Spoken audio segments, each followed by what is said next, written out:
how about this? A website to soothe the sting of a breakup. It sounds far-fetched, but apparently it's not. And Lauren Good, the lovely Lauren Good, is going to tell us all about it. Tell us about this. Whatwentwrong.com. What went wrong? What went wrong? Notice that what is spelled incorrectly. W-O-T, just like the English spell it. That's how we spell it in England. That's right. So the idea behind this is that it's not a traditional dating website for linking people up and saying, oh, you have these things in common or you're compatible because of X, Y, and Z reason. This is for after you've gone on a few dates, let's say it hasn't worked out, let's say one person kind of stopped communicating with the other and left that other person hanging and wondering, what went wrong here? That person can sign up for this site. They can submit a request for feedback. All they have to have is the person's email. Send them an email, and it's got a template form letter that basically asks the person, what was wrong with me? What did I do wrong on the date? Why didn't you find me, us to be compatible? Was it something I said? And then ultimately the person can respond or not respond, but can respond and offer constructive feedback as to why it didn't work out.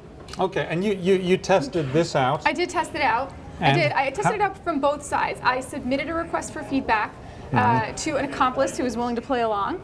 And then while I was waiting for that response to come in, I also decided, you know what, I'm going to send somebody my feedback even though he didn't ask for it. I'm going to tell him everything that was wrong with him.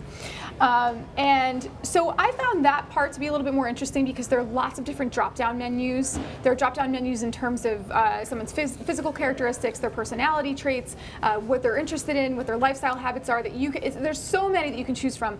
Some are, some are a little bit more hurtful or potentially offensive than others.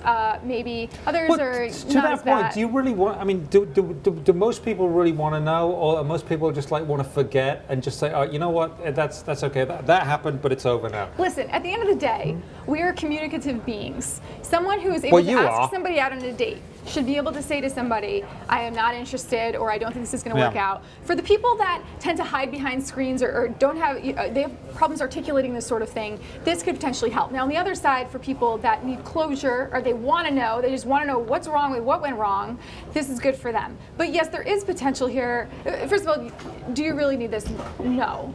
And is there potential here for some hurt feelings? Certainly. Do you really need to know all these things? Maybe not. But from a dating site perspective, one of the things that a representative for the company told me is that it opens up interesting opportunities for advertising.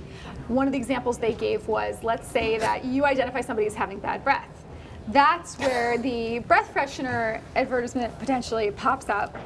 And that's, it's very targeted, it's very focused, and dating sites are really good at getting all this kind of personal information from people. So this is what they do. This is where their value lies. So say you got an email that said you have bad breath. Yeah. How would you? I mean, that's got to be like.